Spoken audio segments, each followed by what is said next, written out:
सभी को good evening, सभी को नमस्कार। आवाज़ मेरी आ रही है, आप लोगों तक पहुंच पा रही है? बता दें मुझे।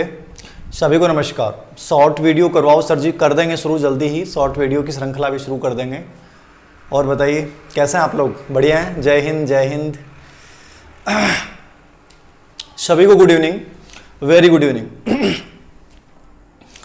तैयारी आप लोगों की उम्मीद करता हूं बहुत अच्छी चल रही होगी और बहुत बेहतर कर पा रहे होंगे। आप बहुत पॉजिटिविटी के साथ आगे बढ़ रहे होंगे, बिना किसी नकारात्मकता के। और नकारात्मकता से डरना भी नहीं है, याद रखना। कोई फर्क नहीं पड़ता कोई क्या सोचता है, कोई क्या नहीं सोचता है। इससे हमें किसी भी रूप में सरोकार नहीं होना चाहिए, क्योंकि हमारा उद्देश्य केवल अध्ययन और अध्यापन है। तो हमारा टारगेट भी याद रखना अध्ययन और अध्यापन ही रहना चाहिए। सभी को नमस्कार। ठीक है, मैंने अभी YouTube खोला और अपना वीडियो देख रहा था मैं, तो लाइव होने से पहले ही 6 लोगों ने डिसलाइक कर रखा था। मतलब ये दुनिया में ऐसे लोग मिलेंगे आपको। वो 6 लोग कौन हैं? वो लोग वो हैं जिन्होंने वीडियो देखा नहीं है। मैं क्या बोलने वाला हूं उन्हें पता नहीं है, बट उनके दिमाग में इतना ज्यादा पूर्वाग्रह है, चाहे वो मेरे लिए मान लें, चाहे मेरी शिक्षण पद्धति के लिए मान लें, कि उन्हें पता था कि इसको करना ही है। मतलब कोशिश ये की जाती है कि ऐसे लोगों से आपको कहीं भी किसी भी रूप में डरने की आवश्यकता नहीं है। ये लोग हमारे आसपास में हैं, इनका प्रयास ये है आपको डेमोलाइज करने का, लेकिन आपको उनसे कोई फर्क नहीं पड़ना चाहिए, याद रखना। तो कभी इन चीजों को सरोकार मत रखिए, बस अपनी धुन में अपनी गति से लगातार चलते रहिए। आज अपनी लर्निंग विथ मोटिवेशन वाली क्लास की ये 35वीं श्रृंखला है और इस 34 श्रृंखलाओं में बहुत महत्वपूर्ण प्रश्नों के ऊपर अपने चर्चा की है। कल हमारा मेगा टेस्ट होने वाला है अवनी एजुकेशन ऐप पे। एक टेस्ट मैं पहले ले चुका हूं, ये सेकेंड टेस्ट होगा। ठीक है, कोशिश की है एग्जाम पैटर्न पे ही रखने की और पूर्व एग्जाम के क्वेश्चन पेपर्स को ही शामिल किया है, ताकि आपको वो चीजें एक बार रिपीट हो कि ऐसे प्रश्न पूछे गए हैं और ऐसे प्रश्न आ सकते हैं। तो कंप्लीटली बोर्ड एग्जाम पैटर्न पे ही मैंने प्रयास किया है। थोड़ा सा ऊपर नीचे हो सकता है, 5 से 10% की एकदम से कंप्लीटली जिन बिंदुओं पे आना चाहिए था वो ना आ पाए। तो वैसे तो बोर्ड में भी 20% तक ऊपर नीचे होता है, लेकिन अपनी कोशिश 10% तक ही रही है। तो कल वो 5 से 6 बजे तक वो फ्री रहेगा टेस्ट अवनी एजुकेशन ऐप पे, और उसके बाद जो है वो जिन्होंने टेस्ट सीरीज ले रखी है उनके लिए वैल्यू हो जाएगा। तो जो बच्चे फ्री देना चाहते हैं मेगा टेस्ट और अपने रैंक को जानना चाहते हैं, अपने साइकोलॉजी में आपने कितना ग्रहण किया है इसको जानना चाहते हैं और आने वाले एग्जाम पैटर्न से परिचित होना चाहते हैं, उनके लिए टेस्ट बहुत उपयोगी साबित होगा। ये इसका उद्देश्य कहीं न किसी भी रूप में डिमोलाइज करना नहीं है। इसका उद्देश्य केवल आपको बताना है कि ऐसे प्रश्न पूछे गए और ऐसे आ सकते हैं। ठीक है, नमस्कार। शुरुआत करते हैं अपनी लर्निंग विथ मोटिवेशन वाली क्लास में। पहला प्रश्न आप लोगों के सामने आ रहा है। यह प्रश्न हो सकता है इससे पहले भी इससे जुड़ा हुआ ऐसा कोई प्रश्न पूछा गया हो। अब आपके दिमाग में एक चीज तो क्लियर हो गई होगी कि यह प्रश्न बार बार आ रहा है, मतलब इंपॉर्टेंट तो हो सकता है। व्यक्तिगत शिक्षण योजना, इंडिविजुअलाइज्ड एजुकेशन प्लान, आईईपी। ठीक है, आईईपी। तो इंडिविजुअल एजुकेशन प्लान क्या है, व्यक्तिगत शिक्षण कार्यक्रम क्या है? देखिए, व्यक्तिगत शिक्षण कार्यक्रम जो है, ये जो शब्द आया है वो अमेरिका से आया है। कहां से आया? अमेरिका से आया है। अमेरिका में जो पब्लिक स्कूल हैं, अमेरिका में कौन से स्कूल हैं? पब्लिक जो स्कूल हैं, उन स्कूलों में विशेष आवश्यकता वाले जो बच्चे हैं, जिनमें विकलांग बच्चे आप मान लीजिए, या कोई भी जिनमें किसी प्रकार की डिसेबिलिटी है, उन बच्चों के लिए शिक्षा देने के लिए, उनकी व्यक्तिगत विशेषताओं के अकॉर्डिंग और उनकी आवश्यकताओं के अकॉर्डिंग शिक्षा देने के लिए यह कार्यक्रम स्पेशली अमेरिका में चलाया जा रहा है। और अमेरिका से ये विश्व के अलग अलग देशों में अलग अलग नाम इसको दिए गए हैं, याद रखना। हर देश में इसको अलग नाम दिया गया है, लेकिन भारत में इसको आईईपी ही नाम दिया गया है। तो इंडिविजुअल एजुकेशन प्लान, व्यक्तिगत शिक्षण योजना, ये किन बच्चों के लिए होता है? तो मैंने कहा कि इसकी शुरुआत जो हुई है वो याद रखना कहां से हुई है? अमेरिका से। कहां से हुई है? अमेरिका से। अब आपके दिमाग में आएगा, गुरुजी इस बिंदु को हम क्यों पूछें, इस बिंदु का जिक्र आपने क्यों किया है, क्या ये एग्जाम पैटर्न से बिलोंग करता है? तो मैं कहूंगा करता है। क्यों करता है? क्योंकि आपकी एक यूनिट है और उसमें एक चैप्टर डाल रखा है विशिष्ट बालक, और विशिष्ट बालक पे 2 प्रश्न आने वाले हैं। एक क्रिएटिव बच्चों पे आएगा, बाकी जैसे पिछली बार दृष्टि बाधित पे आ गया था, श्रवण बाधिता के ऊपर प्रश्न आ गया था, ऑटिज्म पे प्रश्न आ गया था, तो इन पे बहुत प्रश्न पूछे जाते हैं। तो विशेष आवश्यकता वाले जो बच्चा है वो आपके सिलेबस में बहुत इंपॉर्टेंट बिंदु है। तो ये जो विशिष्ट बालक हैं उनसे जुड़ी हुई योजना, इसलिए पर्सन मैं डाउटफुल क्लास सीरीज में लेके आया हूं, क्योंकि एग्जाम पैटर्न से बिलोंग करता है। कई बच्चे कहते हैं गुरुजी सर डाउटफुल क्वेश्चन में कुछ क्वेश्चन ऐसे होते हैं, हर क्वेश्चन एग्जाम पैटर्न से ही जुड़ा हुआ, याद रखना। मैं ऐसा कोई भी प्रश्न लेके नहीं आऊंगा जिससे आपका समय खराब हो, याद रखना। तो इंडिविजुअल शिक्षण प्रोग्राम जो है वो किन बच्चों के लिए होता है? विशेष आवश्यकता वाले बच्चों के लिए जो है वो इंडिविजुअल शिक्षण कार्यक्रम की योजना अमेरिका में स्पेशली चलाई जा रही है और अब विश्व के विभिन्न देशों में चलाई जाती है। ठीक है, सभी को गुड इवनिंग। आगे देखिए, आपने अपनी कक्षा के विद्यार्थियों, आपने, अच्छा प्रश्न है, देखिएगा समझिएगा, आपने अपनी कक्षा में विद्यार्थियों की प्रगति के आकलन असेसमेंट के लिए साप्ताहिक क्यूज आरंभ किया है। आप पुनर्बलन के किस शेड्यूल का प्रयोग कर रहे हैं बताइए। साप्ताहिक प्रश्नोत्तरी का मैं आयोजन कर रहा हूं, ठीक है। किसके लिए? अपने क्लास में जो बच्चे हैं उनके असेसमेंट में वो प्रोग्रेस क्या है उनकी, वो कितना सीख रहे हैं, इसको जानने के लिए मैंने एक वीकली एक टेस्ट सीरीज का प्रारंभ कर दिया। तो जो वीकली टेस्ट सीरीज है ये कौन सी अनुसूची है बताएं? कौन सी आपकी बुक कब आ जाएगी? सोमवार तक। थोड़ा सा लेट हो जाता हूं, थोड़ा सा लेट हो रहा हूं, मंडे तक ट्यूसडे तक आ जानी चाहिए फाइनली। आज फाइनल रूप एकदम से दे दिया था, मंडे ट्यूसडे तक आ जानी चाहिए। क्योंकि कॉलेजें ओपन हो गई हैं तो थोड़ा सा टाइम और भी कम मिलेगा। देखिए, हाँ जी, C very good, C D C, बहुत बढ़िया बहुत बढ़िया। 2 में सी आ रहा है, 2 में सी आ रहा है, सी आ रहा है, सी आ रहा है, ठीक है, सी आ रहा है, बहुत बढ़िया। देखो, सबसे पहली बात तो मैं बधाई देता हूं जिन बच्चों ने सी आंसर दिया है। जिन्होंने डी दिया है, बी दिया है, कोई बात नहीं है, हम सीखने की प्रोग्रेस में, सीखने की प्रक्रिया में हैं और हम सीख जाएंगे। सिंपल सी बात है, मैं हमेशा बोलता हूं ना, हम जीत जाएंगे। तो ये भी ललक रखो, आपको नहीं आया है तो अपने आप को हीन नहीं समझना है, हीन नहीं समझना है, ये समझना है मैं सीख जाऊंगा। ऐसी कोई बात थोड़ी जो नहीं सीख सकता, ठीक है। तो आपको यहां समझना ये था। देखिए, लैंग्वेज पकड़नी है साप्ताहिक क्विज, मतलब साप्ताहिक मतलब सप्ताह आ गया मतलब समय को व्यक्त कर रहा है, और समय आएगा मतलब वहां अनुपात तो आ ही नहीं सकता। समय जहां आ गया वहां अनुपात तो आ ही नहीं सकता, वहां क्या आएगा? अंतराल आ गया, ठीक है। तो अंतराल तो क्लियर है कि मैं अंतराल में करना है। अनुपात तो तब आता है जब प्रतिक्रियाओं की संख्या होती है, जब कुल संख्या होती है, प्रतिशत होता है, परिणाम जब होता है तो वो तो अनुपात होता है, ठीक है। लेकिन जब समय आ रहा है तो अंतराल करना है। अब समय में देखो, साप्ताहिक क्यूज, इसने समय को भी निश्चित कर दिया है कि हर सप्ताह में आयोजित की जाएगी। मतलब ये परिवर्तनशील नहीं है, वेरिएबल नहीं है। मैं कहता कि कभी 1 सप्ताह में, तो कभी 2 सप्ताह में, कभी 3 सप्ताह में, तो कभी 4 महीने में जो प्रश्नोत्तरी का टेस्ट सीरीज का आयोजन किया जाएगा। तो वो क्या हो जाता? वो हो जाता चर अंतराल। क्या? चर अंतराल, कि कभी तो 1 सप्ताह, कभी 2 सप्ताह, कभी 15 दिन से, कभी 20 दिन से, तो ये चर है। लेकिन मैंने तो फिक्स कर दिया साहब कि मैं तो वीकली ही लूंगा, वीकली ही लूंगा। तो मैंने क्या कर दिया? स्थिर कर दिया। क्या कर दिया? स्थिर कर दिया। तो ये बहुत अंडरस्टैंडिंग वाला प्रश्न है, याद रखना, बहुत अंडरस्टैंडिंग वाले प्रश्न है। ऐसे प्रश्न एग्जाम्स में पूछे जाते हैं। आपको अपने दिमाग में कॉन्सेप्ट क्लियर करना है। चर का मतलब क्या होता है, स्थिर का मतलब क्या होता है, अनुपात का मतलब प्रतिक्रियाओं की संख्या, अंतराल का मतलब समय, स्थिर अनुपात का मतलब निर्धारित प्रतिक्रिया, चर अनुपात का मतलब है जो बदलती रहती हैं, स्थिर अंतराल का मतलब है निर्धारित समय, 1 महीना, 1 सप्ताह, 15 दिन जो भी है, और चर अंतराल का मतलब जो समय परिवर्तनशील होता है। गुरुदेव, जलने वालों के लोगों की आंख में और मोटिवेशन मिलता है, बहुत बढ़िया बात है और मिलना भी चाहिए। मुझे लगता है कि आने वाला समय बहुत गंदा समय होगा। आने वाला समय जो है बहुत गंदा समय है, याद रखना। मुझे आज भी याद है कि जब छोटे थे तो गांव में ऐसा होता था कि कोई इंसान के किसी के घर में खुशी होती थी, शादी होती थी, तो पूरा गांव खुश होता था कि यार अच्छा है। आज वो भावनाएं हमारी खत्म हो चुकी हैं। आज स्थितियां ये हैं कि हम क्या खा रहे हैं, क्या पी रहे हैं महत्वपूर्ण नहीं है, लेकिन हम इतने जल रहे हैं। एक तो ये सूर्य देवता जला रहे हैं, इतनी गर्मी पड़ रही है, बारिश हो नहीं रही है, फिर हम अंदर से इतने जल रहे हैं तो इसलिए इंसान की रोग प्रतिरोधक क्षमता इतनी कमजोर हो गई है कि कोरोना जैसे महामारियां अपने को सिकंजे में कसती जा रही हैं। उसका रीजन यही है कि हम जल जल के अंदर से राख हो गए, हमने अपनी हर चीज को जला लिया है, याद रखना।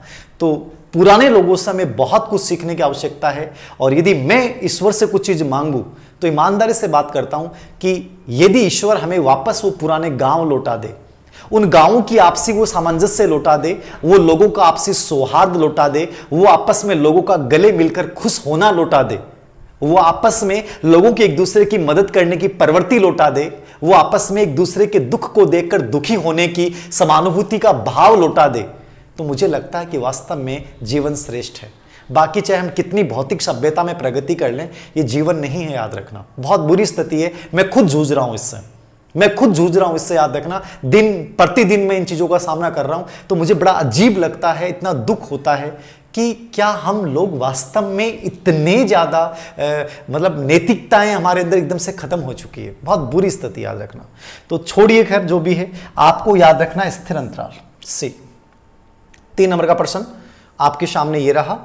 जीन पियाजे के सिद्धांत का मुख्य प्रस्ताव है। बहुत अच्छा प्रश्न है, सीटेट में 2 बार इस प्रश्न को रिपीट किया गया है। जीन पियाजे के सिद्धांत का मुख्य प्रस्ताव क्या है? देखिए, जीन पियाजे को मैं बार बार लेके आ रहा हूं, क्योंकि पियाजे बहुत इंपॉर्टेंट है, याद रखना। तो पियाजे की एक चीज को अपन क्लियर करने की भी कोशिश कर रहे हैं। हमारी जो मेगा टेस्ट होती है उसमें पियाजे के ऊपर ज्यादा प्रश्न पूछे जाते हैं, क्योंकि रिट के जितने पेपर हुए में पियाजे भी 2-2 प्रश्न पूछे गए, इसलिए मैं उस फार्मूले को अपना रहा हूं। पियाजे, फ्राइड, वाइगोत्स्की, इन पे बार बार प्रश्न आ रहे हैं, तो मैं इनको टेस्ट सीरीज में भी शामिल करता जा रहा हूं, याद रखना, ठीक है। मॉर्टिन सेलिगमैन का अधिगम है सहायतापन मैंने शायद समझाया हुआ है, किसी बच्चे का कमेंट था, आप देखिएगा, मैंने एक वीडियो बना रखा है, शॉर्ट वीडियो इस पे। जीन पियाजे, बताइए आंसर बता रहे हैं आप। डी, वेरी गुड, डी, बहुत बढ़िया, बहुत खूब, गॉड ब्लेस यू, खूब आशीर्वाद आपका, बहुत आशीर्वाद आपको, जिंदगी में बहुत उन्नति करें आप लोग। डी, बहुत अच्छा लगा मुझे। देखिए, बच्चों की सोच वयस्कों से भिन्न होती है, हो सकती है, लेकिन ये विशेषताओं में नहीं है। बच्चों की सोच वयस्कों से बेहतर होती है, ऐसी कोई बात नहीं है, क्योंकि पियाजे कहता है कि बालक का संज्ञानात्मक विकास जो होता है वो निम्न से उच्चतर की ओर होता है। तो जब आदमी बड़ा होता जाता है तो उसकी सोच और बेहतर होती जाती है, पियाजे का मानना था, ठीक है। तो ये तो गलत है। बच्चों की सोच मात्रात्मक रूप से वयस्कों से भिन्न होती है। एक चीज हमेशा याद रखना, बहुत कॉमन सेंस की बात है ये सीटेट में बहुत बार ये प्रश्न आया था। आप हमेशा याद रखना, मानसिक जो क्रियाएं होती हैं, मानसिक क्रियाओं को कभी भी आप मापन, मेजरमेंट यानी मात्रात्मक नहीं होती हैं। शारीरिक क्रिया मात्रात्मक हो सकती है, लेकिन संज्ञानात्मक विकास हमेशा गुणात्मक होगा, कम या ज्यादा, ठीक है। तो वो मात्रात्मक नहीं है कि भाई 1 किलो ज्यादा है, 2.5 किलो ज्यादा है, पाव भर कम है, आधी किलो ज्यादा है, कि भी आप कह दो कि धीर सिंह सर का जो है वो संज्ञानात्मक विकास जो है वो बहुत माइनस में जाता है, बहुत माइनस में चल रहे हैं सर, ठीक है। तो ऐसा कुछ नहीं है, 2.5 किलो कम है, 5 किलो कम है, 2 किलो 100 किलो ज्यादा है, ऐसा कुछ नहीं होता है। संज्ञानात्मक विकास जो है वो गुणात्मक रूप से, कोई कितना बेहतर है, कोई कितना अच्छा है, कोई किसी चीज को कितना अच्छा एक्सप्लेन करता है, तो गुणात्मक श्रेष्ठता हो सकती है। तो संज्ञानात्मक विकास हमेशा गुणात्मक रूप से भिन्न होता है, याद रखना। तो आपको डी आंसर यहां पे करना है। बच्चों की सोच गुणात्मक रूप से क्या होती है? भिन्न होती है। अब ये प्रश्न बहुत बार आ रहा है। यहां 2 चीजें मैंने आपको बताई, संज्ञानात्मक विकास में मात्रा कहीं भी नहीं आएगी, गुणात्मक भिन्नता आएगी, और दूसरा संज्ञानात्मक विकास निम्न से उच्चतर की ओर चलता है, याद रखना, ठीक है। वेरी गुड, उत्तरोत्तर प्रक्रिया माना गया इसको। 4 नंबर का प्रश्न देखिए, बताएंगे मुझे, बालक के लक्षण बेवजह है, किसी कार्य पे केंद्रित नहीं रह पाना, आवेगपूर्ण क्रिया करना, सामाजिक नियमों की परवाह नहीं करना, कुंठा के समय विद्वेषता के साथ अनाप शनाप बोलने लग जाना। बोलिए, ध्यान केंद्रित नहीं हो पाता है। आप में से कई बच्चे बोलते हैं गुरुजी ध्यान केंद्रित को नहीं हो पावे, पढ़ते तो हैं लेकिन बीच बीच में ध्यान डाइवर्ट होता रहता है। तो आपका ध्यान डाइवर्ट होना एक नॉर्मल प्रक्रिया होती है, वो आप उसको हावी करने लग जाते हो कि सर ऐसा लग रहा है कि बार बार ध्यान डाइवर्ट हो रहा है। आप उसमें सोचना बंद कीजिए और थोड़ा सा मेडिटेशन कीजिए, बहुत अच्छा लगेगा आपको। ऐसा कुछ नहीं है कि आपका ध्यान डाइवर्ट लगातार होगा, नहीं होगा, मेरे अकॉर्डिंग कभी नहीं होगा, याद रखना, ठीक है। दूसरा, किसी कार्य पे केंद्रित नहीं रह पाना, आवेगपूर्ण क्रिया करना। आवेगपूर्ण क्रिया जानते हैं, गुस्सा आ रहा है, उठा के कोई चीज को फेंक दिया, ठीक है, टूट गया, कुर्सियों को उठा के फेंक रहा है, ऐसी क्रिया कर रहा, आवेग अचानक से, शांत बैठा था और बैठे बैठे उठा और उठने के बाद उठा के कोई चीज को फेंक दिया, आवेगपूर्ण क्रिया करता है। सामाजिक नियमों की परवाह नहीं करता, अरे कोई क्या सोचेगा बेटा, देख तुम्हारे घर पे गेस्ट आए हुए थे, तुमने क्या बिहेव किया, उस वस्तु को उठा के फेंका, इतना गुस्सा किया, वो क्या सोचेंगे, सोच लेंगे क्या फर्क पड़ता है, मैं तो करूंगा, परवाह नहीं करता।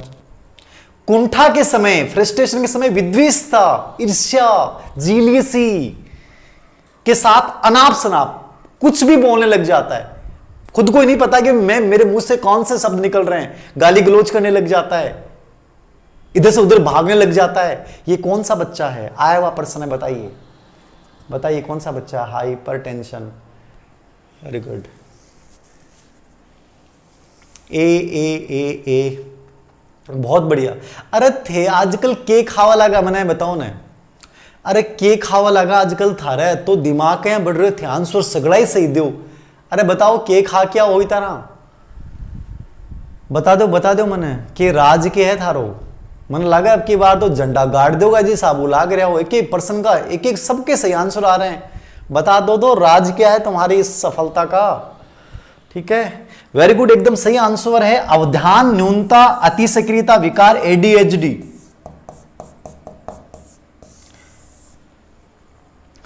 Attention deficiency hyper disorder, activity disorder, अवधान न्यूनता अतिक्रिया विकार। आने वाले समय में कहा जाता है भारत वैसे विश्व का, कहते हैं कि सबसे अधिक मानसिक रोगों वाला देश, WHO की रिपोर्ट ये कहती है कि भारत, मानसिक स्वास्थ्य जो मेंटल हेल्थ टॉपिक अपन पढ़ते हैं, आपके तो रिट में सीधा है नहीं, बट हल्का सा किताब से देख के जाना मेंटल हेल्थ को, तो मेंटल हेल्थ में WHO ये कहता है कि भारत विश्व का सबसे मानसिक रोगी ग्रस्त देश है, हर 20 में से एक भारत में एक मानसिक रोगी है, ये बहुत बड़ी बात है। और कोरोना के बाद तो आपको हर व्यक्ति मानसिक रोगी मिलेगा। अब देखिए इससे बड़ा मानसिक रोगी क्या होगा कि वीडियो देखा नहीं, उससे पहले डिसलाइक कर दिया, ये मेंटल मतलब मानसिक अस्वस्थता है, ये हर दृष्टि से अस्वस्थता, याद रखना, ऐसे तो जल जल के मर जाएंगे हम लोग, क्या हो रहा है। तो भारत को सबसे अधिक मानसिक ग्रसित देशों की श्रेणी में शामिल किया गया है, एडीएचडी। तो आने वाले टाइम में एडीएचडी बहुत ज्यादा बढ़ेगा, आपको हर घर में ऐसे बच्चे मिलेंगे, और आज मिल रहे हैं कि उस तो मोबाइल ने कर दिया, कुछ सामाजिक अंतःक्रिया ने कर दिया, पुराने बुजुर्गों की परंपराएं टूट गई, पुरानी ताना बाना जो था हमारी सांस्कृतिक परंपराओं का वो टूट गया। तो ये सब चीजें आने वाले समय में साइकोलॉजिकल मिसबिहेवियर हमारे सामने, मनोवैज्ञानिक रोग हमारे बहुत सामने आ रहे हैं। अब पहले के लोग साइकोलॉजी थोड़ी जानते थे, लेकिन साइकोलॉजी का व्यवहारिक नॉलेज बहुत ज्यादा था, इसलिए पुराने बच्चों को यदि देखोगे तो उनमें चीजें आपको दिखेंगी नहीं। इतना गजब का एडजस्टमेंट, साइकोलॉजी का व्यवहारिक नॉलेज बहुत गजब का था, और आज नॉलेज है लेकिन बहुत स्थितियां खराब है। तो एडीएचडी है, याद रखना, अवधान न्यूनता अतिक्रिया विकार। बादाम खाते हो क्या, बहुत बढ़िया बात है, वेरी गुड। सर ऐप पे क्रैश कोर्स, देखो क्रैश कोर्स की बात यह है कि क्रैश कोर्स में कुछ वीडियो डालूंगा मैं, कंप्लीट डाला जा सकता, रिकॉर्ड नहीं किया जा सकता, बस मैं इतना कर सकता हूं कि आप में से बहुत से बच्चे बार बार ये कह रहे हैं, तो आप में से जिन बच्चों को लेना है तो उनके लिए कर सकते हैं कि कल आप 699 रुपए का कोर्स है, और उसमें आरबीसी बोर्ड की 11वीं और 12वीं क्लास की किताब डाल रखी है, पूरी टेस्ट सीरीज है, आपको जो पहले टेस्ट हो गए, नए टेस्ट जो होंगे वो पूरे मिलेंगे आपको, प्लस 100+ वीडियो हैं। ठीक है, तो इतना सारा सब कुछ है। तो कल यदि आप लेते हैं, कोई ऑफर नहीं दे रहा हूं, आप ये कह रहे हैं क्रैश कोर्स के लिए, इसलिए कह रहा हूं, कल यदि आप ले लो, आप 500 रुपए में आपको जो है कंप्लीट तीनों चीजें मिल जाएंगी। आपको 11वीं 12वीं की आरबीसी बोर्ड की किताबें पूरी वीडियो मिल जाएंगे, उनके महत्वपूर्ण इंपॉर्टेंट टॉपिक, पूरी टेस्ट सीरीज वगैरह में जितने भी होंगे टेस्ट वो मिल जाएंगे, और जो भी 100 वीडियो हैं आप उनको देख लेना, क्योंकि क्रैश कोर्स अब रिकॉर्ड करने का समय नहीं रहा मेरे पास। ठीक है, तो वो ले लेना आप लो तो, बाकी पूरे स्टूडेंट्स को तो वैसे ही हमने खूब छूट दी है, दिया है, खूब सारे बच्चों को दिया हमने। क्या करें, ठोकर खाकर सीखते हैं गुरुजी, बहुत बढ़िया बात है, ठोकरें सिखाती हैं। तो ये समझ में आ गया एडीएचडी, पुराने लोग ठोकर खाते थे यार, पुराने लोगों का जीवन बहुत बढ़िया था, मैं आज भी मानता हूँ बहुत बढ़िया था। आज का जीवन बहुत ईर्ष्याग्रस्त है, बहुत द्वेषताग्रस्त है, बहुत दुखी समय है, लोगों की स्थिति बहुत खराब है। स्टूडेंट्स में तो ये कहना चाहूँगा बहुत खराब है स्थिति। एडीएचडी बच्चों की विशेषताएं क्या है, मैं इससे बहुत दुखी होता हूँ, इस प्रवृत्ति से बहुत दुखी। एडीएचडी बच्चों की विशेषताएं क्या हैं, अब वही प्रश्न है, ये आया हुआ प्रश्न है, इसलिए मैंने दोनों साथ शामिल कर लिए। एडीएचडी के ऊपर, एडीएचडी के ऊपर दोनों मैंने साथ शामिल कर लिए। ध्यान न केंद्रित कर पाना, विशेषता है एडीएचडी की अति सक्रियता, मतलब हाइपर एक्टिव होता है। हाइपर एक्टिव का मतलब क्या है, आपने कई बार ऐसे बच्चों को देखा होगा जो पूरे घर में पूरे दिन उछलते रहते हैं। सोफा को इधर से उधर फेंक दिया, कुर्सी को उधर से उधर फेंक दिया, कभी सीढ़ी चढ़ रहा है, कभी उतर रहा है, कभी वो कर रहा है, कभी वो कर रहा है। घर वाले कहते हैं अरे देवता तू 2 मिनट चुप बैठ जा रहा है, 1 घंटा चुप बैठ जा। घर का कहने रही क्या दावणो दे दो, क्या दे दो, दावणो जानो कि दावणो, दावणो कितना बचा जाने बताओ, हाथ ऊंचा करो, दावणो कितना बचा जाने, दावणो क्यों है, अरे दावणो जानो कि दावणो, अरे दावणो यो है कि कोई गाय भैंस ज्यादा उछले ने तो बिक के एक रस्सी बांध दे आप पैरा के मैंने जनाब उछले को नहीं, दूध आराम से काट ले, बिन बोले दावणो, ठीक है। तो ए टाबर इतना ज्यादा हाइपर एक्टिव हुए, इतनी ज्यादा उछल कूद करते हैं, इतना ज्यादा ही एक्टिव होते हैं कि ऐसे घर वाले परेशान हो जाते हैं, इन्हें कोई बांध दो रहेगा, क्यों घेर दो रहेगा पका का मैंने के चाल के ही का, ठीक है। तो बहुत ज्यादा हाइपर एक्टिव होते हैं, याद रखना, ठीक है ना। आवेगशीलता मैंने बता दिया कि ये कुछ भी बोलने लग जाते हैं, कुछ भी करने लग जाते हैं, इनका कुछ भरोसा नहीं है। अब बताओ केवल 1 1 2 3 1 2 2 केवल 2, तो इसका आंसर तो मेरे कोडिंग बता देंगे आप, सी बताओ, वेरी गुड, सी आंसर हो जाएगा। हाँ जानगा कि बहुत बढ़िया टाबर हो, बहुत बढ़िया बात, बहुत बढ़िया बात।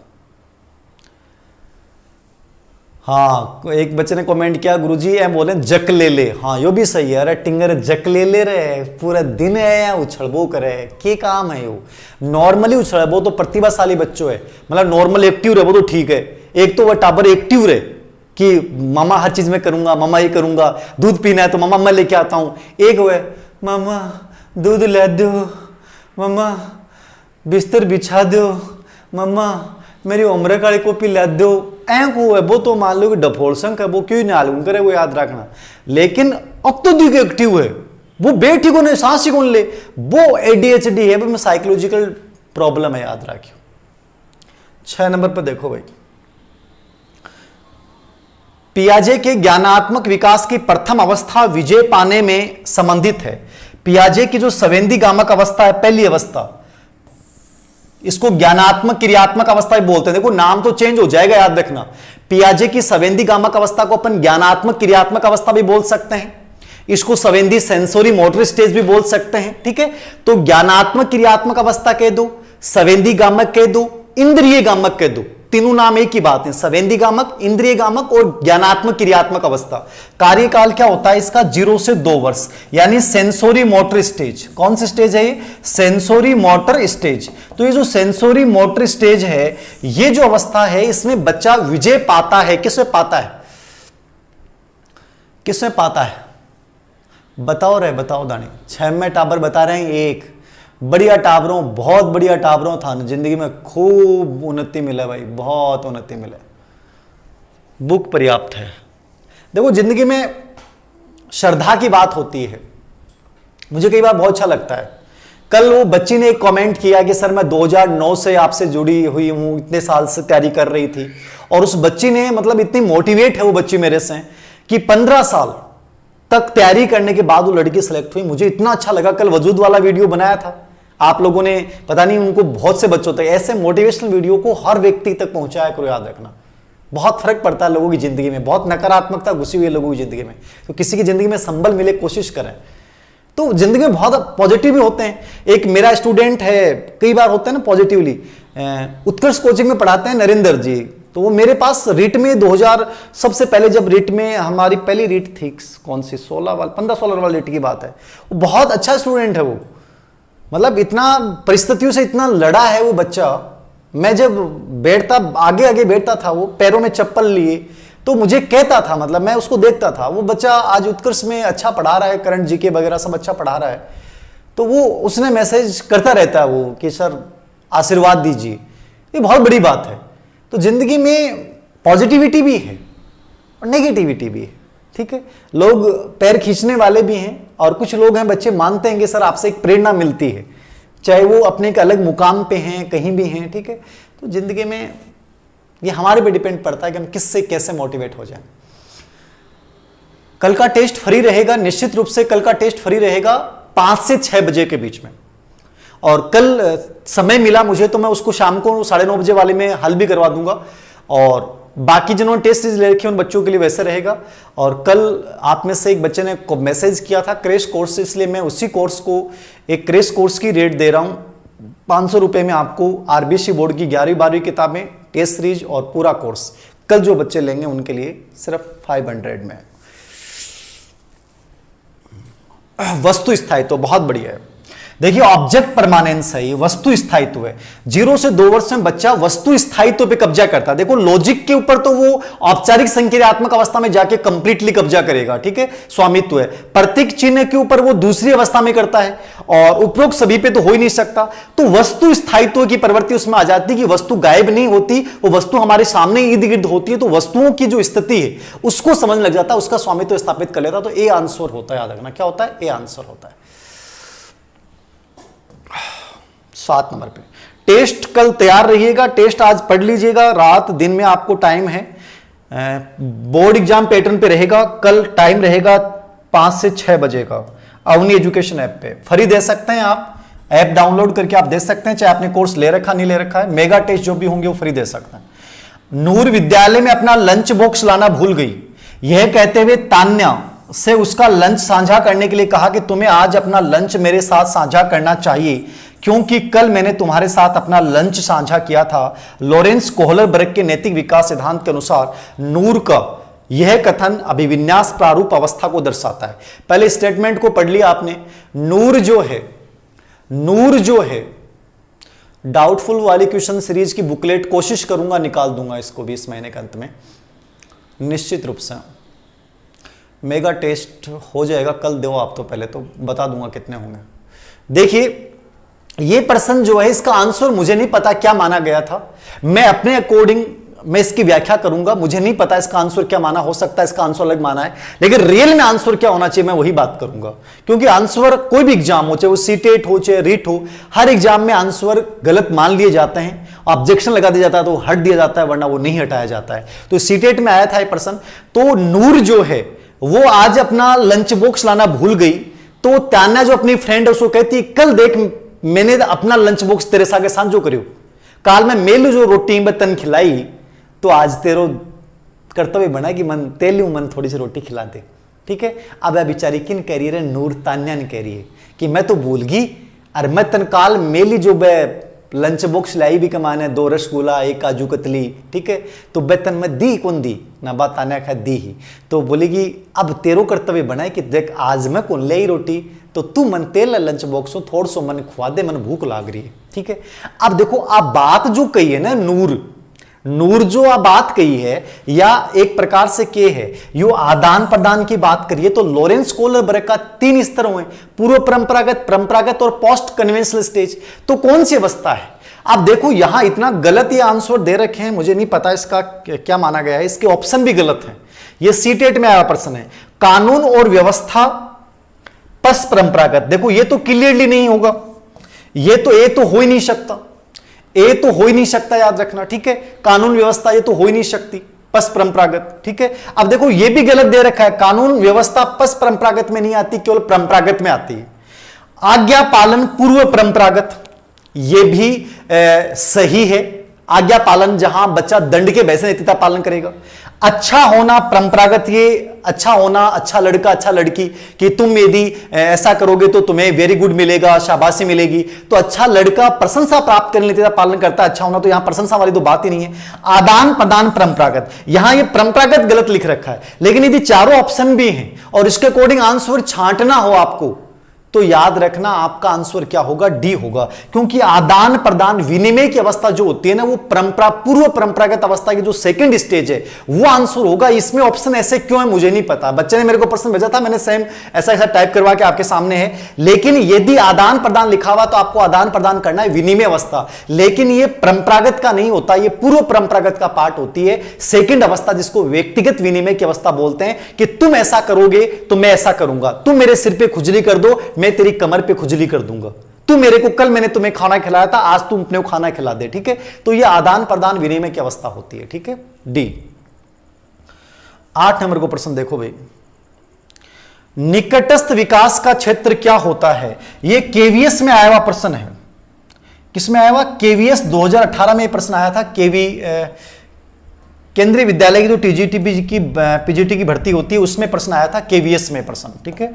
तो केवीएस में आया हुआ प्रश्न है ये, निकटस्थ विकास का क्षेत्र क्या होता है। बहुत अच्छा प्रश्न है, इसको समझना पड़ेगा लेकिन आपको। और निकटस्थ विकास समीपस्थ विकास पे कंफ्यूजन भी बहुत होता है आप में से। निकटस्थ विकास समीपस्थ विकास, अवनी वस्तुनिष्ठ तो ऑलरेडी मार्केट में है ही। अवनी वस्तुनिष्ठ तो जो जिन्होंने टेस्ट सीरीज ले रखी है उनके लिए तो 200 का ऑफ पहले से ही है। देखिए निकटस्थ विकास आंसर बता रहे हैं आप में से 2 A C C C C C 2 B C B C B C B C B C B C B C. बहुत बढ़िया बहुत बढ़िया बहुत बढ़िया। गॉड ब्लेस यू, जिंदगी में बहुत उन्नति करो आप लोग। दिल से आशीर्वाद देता हूं, दिल से आशीर्वाद देता हूं। पैल्डा बूढ़िया क्या करता रहे आपना, जो पैल्डा बूढ़िया ना बया क्या करता कि दिन में आदमी जितनी बार बोल लेने ब्यू एक बार ए की बोली हुए बा सच हुए बा निकल जा। इसलिए कदे भी जिंदगी में कोई के लिए बुरू मत बोलो, ठीक है ना, अच्छो बोलो। मान लो आपने मुंह से निकले शब्द से कोई को बल्लो जा, मैंने कहा कि तुम बहुत आगे जाओ जिंदगी में, और मान लो मेरे मुंह से निकला गया यही शब्द सही हो जाए। मतलब वर्द अपने पुराने जो लोग थे ना बहुत बढ़िया बात कराया करता। 20 आदमी के मन में होती है यार मैं गोई के लिए गलत क्यों बोलूं, बढ़िया बोलूं, ठीक है। तो जिंदगी में बढ़िया बढ़िया बोलो सबके लिए। तो मेरे मन में इच्छा हुआ कि मैं जब रात का टाइम इतना बोलूं ना तो यूं कोई ना कोई बात सही हो जा और थे मेरे से आगे निकल जाओ, थे मेरे से बढ़िया टीचर बनो, बहुत बढ़िया कर्तव्यनिष्ठ टीचर बनो। मेरे लिए बहुत प्राउड की बात होगी, याद रखना, ठीक है। तो देखो निकटस्थ विकास, बच्चे की ओर से बाह्य जगत का मानसिक निरूपण। मानसिक निरूपण तो बोल रहे हैं स्कीमा। मानसिक निरूपण क्या होता है, स्कीमा होती है। तो स्कीमा की बात तो वाइगोत्स्की ने तो कहीं की नहीं निकटस्थ विकास में। स्कीमा की बात तो कौन करता है, पियाजे करता है। तो मानसिक निरूपण तो वही कौन सा, याद रखना। ऐसा व्यवहार श्रृंखला जिसमें बच्चा अपने साथियों के साथ सामाजिक अन्योन्य क्रिया करता है। रेसिप्रोकल टीचिंग एक प्रकार से करता है व्यवहार श्रृंखला।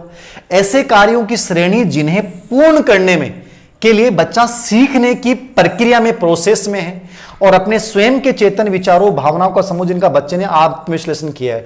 पहला और चौथा तो नहीं होगा, अब बी और सी में आंसर होना है।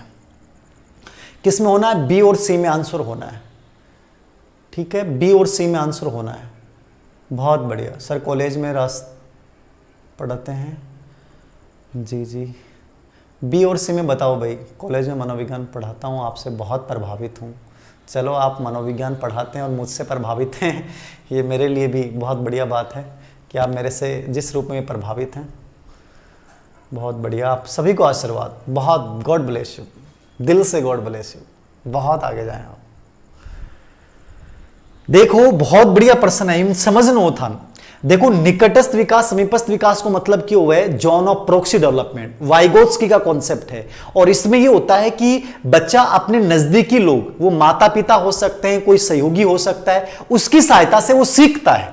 उस साथ क्या सीखता है, क्योंकि वो जानता नहीं है। अब यहां आपको समझना यह था कि जैसे यहां साथियों का नाम आ गया तो ये निकटस्थ विकास में शामिल है, लेकिन ये जो भाषा है ऐसी व्यवहार श्रृंखला जिसमें बच्चा अपने साथियों के साथ सामाजिक अन्योन्य क्रिया करता है, तो ये तो वार्तालाप कर रहा है वो। ये शब्द ने इसको एकदम से अर्थ चेंज कर दिया। सामाजिक अन्योन्य क्रिया का मतलब क्या हो गया, वार्तालाप कर रहा है, सामाजिक वार्ता है। तो निकटस्थ विकास में सामाजिक वार्ता नहीं आती है, वो वहां सहयोग लेता है। वो उसमें माता पिता हो सकते हैं, वहां कोई साथी भी हो सकता है, तो वो सहायता लेता है। देखो पर्सन की लैंग्वेज के अकॉर्डिंग उत्तर ही होगा सी। क्यों होगा, ऐसे कार्यों की श्रेणी। यहां व्यवहार श्रृंखला शब्द है, व्यवहार श्रृंखला में कहां मदद लेगा वो, व्यवहार श्रृंखला में तो मदद लेने की आवश्यकता ही नहीं है। मदद कहां लेगा, कार्यों की कैटेगरी में, कि वो कोई कार्य है जिसको वो कर नहीं पा रहा है, कोई कार्य जिसको कर नहीं पा रहा। व्यवहार श्रृंखला में तो कोई बात ही नहीं, व्यवहार श्रृंखला एक अलग हो गया, बातचीत करने का तरीका हो गया व्यवहार श्रृंखला। तो जिसे पूर्ण करने के लिए, क्योंकि वो उसको जान नहीं पा रहा है, तो बच्चा सीखने की प्रक्रिया में है। ये निकटस्थ विकास है और वहां वो अपने नजदीकी लोगों की सहायता लेगा। तो इसका आंसर सी ही माना गया था। बाकी देखने में आपको इस साथी के शब्द से आप कंफ्यूज हो सकते हैं, लेकिन यहां आपको सामाजिक अन्योन्य क्रिया जो शब्द है उसको समझना है। यह सामाजिक वार्तालाप को व्यक्त करता है, निकटस्थ विकास को व्यक्त नहीं करता, याद रखना। तो इसका आंसर सी होगा। यह बहुत अच्छे लेवल का प्रश्न था। ऐसे प्रश्न आपको प्रॉब्लम में डाल सकते हैं, इसको समझिएगा आप, ठीक है। सी यानी यह सीखने की प्रक्रिया का हिस्सा होता है, कार्यों की एक श्रृंखला होती है। उस कार्य को सीखने के लिए वो सीखने की उस प्रक्रिया में चल रहा है। सीख पाएगा तो निकटस्थ विकास आएगा ही नहीं, सीख लिया तो वास्तविक विकास है, ठीक है। संभावित विकास वहां जहां योग्य और दक्ष व्यक्तियों की सहायता लेता है, और निकटस्थ विकास में क्या होता है, नजदीकी मम्मी पापा की सहायता से सीखता है। तो ये सीखने की प्रक्रिया में सी। 9 नंबर का प्रश्न, समस्या के अर्थ को जानने, ये प्रश्न आया था आरटीएट शायद 2011 में था कि किस में था पता नहीं। समस्या के अर्थ को जानने की योग्यता, वातावरण के दोषों को समझने की योग्यता, कमियों व रिक्तियों के प्रति सजगता। ये जो सजगता शब्द है ना, इसी में इसका आंसर निहित है। समस्या के अर्थ को जानने की योग्यता, वातावरण के दोषों को समझने की योग्यता, कमियों व रिक्तियों के प्रति सजगता, विशेषता किसकी है बताएंगे मुझे। अवनी एजुकेशन ऐप है, वीडियो के डिस्क्रिप्शन में डाल रखा है, आप देख सकते हैं। अवनी एजुकेशन ऐप है।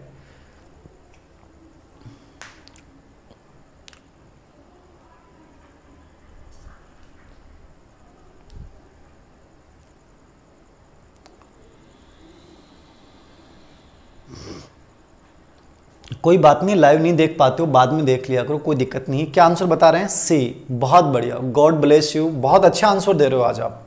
देखो, दो ही चीजों में कंफ्यूजन होना था, प्रतिभाशाली और सृजनशील बालकों में, ठीक है।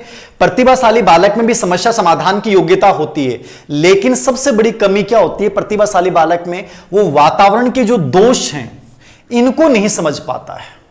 वातावरण के जो दोष हैं इनको इतना नहीं समझ पाता है प्रतिभाशाली, जितना कौन समझता है, जितना आपका सृजनशील समझता है। तो सृजनशील की विशेषताओं में आप कभी भी समझिएगा, एक तो संवेदनशीलता, सजगता, समस्या समाधान की योग्यता, ठीक है, वातावरण के गुण और दोष दोनों को समझ जाना, ठीक है। ये दोनों प्रवृत्तियां जो होती हैं वो किस में होती हैं, वो सृजनात्मक बालक में होती हैं। तो एक विशेषता तो प्रतिभाशाली की भी है, लेकिन कंप्लीट विशेषताएं, तीनों विशेषताएं जो होती हैं वो सृजनशील में होती हैं। किस में होती हैं, सृजनशील में। तो ये विशेषता किसकी, सृजनशील बालक की। और सृजनशील बालकों पे एक प्रश्न तो रिट में आना ही आना है, तो याद रखना इसको। सृजनशील बालक को बहुत अच्छे से आप तैयार करके जाइएगा, बहुत बढ़िया तरीके से इसको तैयार करना। सृजनशील बालकों को बहुत इंपॉर्टेंट बच्चा है ये सृजनशील बालक। 10 नंबर का प्रश्न, ये भी बहुत अच्छा प्रश्न है। एक आकलन विधि जिसमें विद्यार्थी को अपने प्रदर्शन, एक आकलन विधि जिसमें विद्यार्थी को अपने प्रदर्शन, परफॉर्मेंस के आधार पे सही अवसर पर प्रतिपुष्टि, फीडबैक दिया जाता है। फीडबैक दिया जाता है इकाई यूनिट विषय के अंत में नहीं, उससे कहते हैं। बताओ, एक आकलन विधि है जिसमें विद्यार्थी को उसके परफॉर्मेंस के आधार पे सही अवसर पर फीडबैक दिया जाता है, इकाई यूनिट विषय के अंत में नहीं, उसे कहा जाता है। बहुत बढ़िया, 5000 लाइव, 5300-5400 लाइव हैं, बहुत बढ़िया बात। ये तो आप लोगों का प्रेम है, अद्भुत है। मैं तो सैल्यूट करता हूं आप लोगों को। पता नहीं कर्ज चुका पाएंगे कि नहीं चुका पाएंगे आपका। 10th में सी आ रहा, बी आ रहा है, ए आ रहा है, सी बी ए। देखो, बहुत कॉमन सेंस की बात है।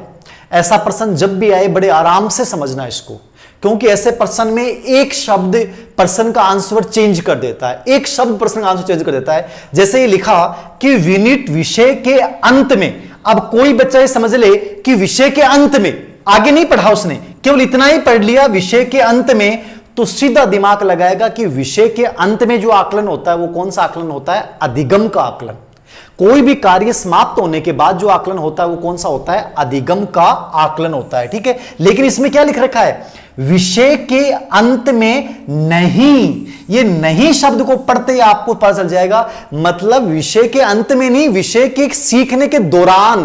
तो दौरान है, इसका मतलब एक आंसर तो गलत हो गया यहां पे। अधिगम का आकलन तो कदापि हो ही नहीं सकता, क्योंकि ये तो विषय के अंत में होता है। ये तो क्या होगा विषय के अंत में कि योगात्मक जो मूल्यांकन होता है उसको अपन अधिगम का आकलन कहते हैं। समेटिव जो असेसमेंट है जहां बच्चे को अपन अंक या ग्रेड देंगे वो आकलन कौन सा होता है, अधिगम का आकलन होता है। ठीक है, अधिगम के रूप में आकलन तो खुद बच्चा कर रहा है और खुद कर रहा है, तो देखो इसमें क्या है, सही परफॉर्मेंस पे प्रतिपुष्टि दी जाती है। मतलब प्रतिपुष्टि दी जाती है मतलब कोई दे रहा है, कोई दे रहा है, तो अधिगम के रूप में आकलन में तो खुद को ही देनी पड़ती है, यहां कोई दे रहा है फीडबैक, तो इसका मतलब वो कौन सा आकलन हो जाएगा, अधिगम हेतु आकलन, यानी कि सी आंसर एकदम से सही हो जाएगा, अधिगम हेतु आकलन। इसमें टीचर जो होता है वो बच्चे को फीडबैक देता है कि यार क्या गजब आंसर दे रहे हो आप, बहुत बढ़िया शाबाश, ठीक है आपने एकदम सही आंसर दिया है। तो ये जो फीडबैक दे रहा है बच्चे को, ठीक है, सेपिंग दे रहा है बच्चे को,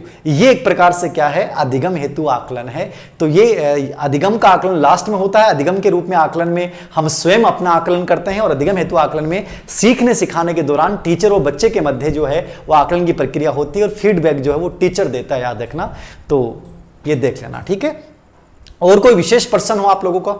आज ये 10% ही टाइप हुए थे, कॉलेज जाने की वजह से टाइम ही नहीं मिल पाया। भागादौड़ भरी जिंदगी थोड़ी सी शुरू हो गई, आज से ज़्यादा भागादौड़ शुरू हो गई है। बाकी 2 महीने से भागादौड़ ही था, लेकिन अब और ज़्यादा भागादौड़ हो गई है। कोई विशेष कोई बिंदु हो आपका? कल का आपका लाइव टेस्ट रहेगा 5 से 6 बजे अवनी एजुकेशन ऐप के ऊपर, आप देख सकते हैं। आरबीएससी बोर्ड पैटर्न को मैंने फॉलो करने की कोशिश की है और वो फ्री रहेगा। बाद में उन्हीं बच्चों को दिखेगा, 5 से 6 केवल सभी बच्चों को दिखेगा, 5 से 6 बजे के बाद में उन बच्चों को दिखेगा जिन्होंने दे रखा है। उस दौरान यदि आप देते हैं 5 से 6, तो जो बच्चे 5 टॉप आते हैं, जो बच्चे 5 टॉप आएंगे उन बच्चों को टेस्ट सीरीज फ्री दी जाएगी। पिछली टेस्ट सीरीज में जो बच्चे टॉप 5 हैं वो भी बच्चे अपना इंफॉर्मेशन भेज दीजिएगा, उनको भी टेस्ट सीरीज फ्री में दी जाएगी। तो कल की टेस्ट सीरीज में जो 5 बच्चे टॉप करेंगे उन बच्चों को अपनी टेस्ट सीरीज जो है वो कंप्लीटली फ्री रहेगी उन बच्चों के लिए, ठीक है। और भी आगे भी कुछ ऐसा होगा तो दे देंगे, ठीक है। Thank you very much. जय हिंद, जय भारत, वंदे मातरम। मस्त रहेगा, पॉजिटिव रहेगा और याद रखिएगा हम जीत जाएंगे।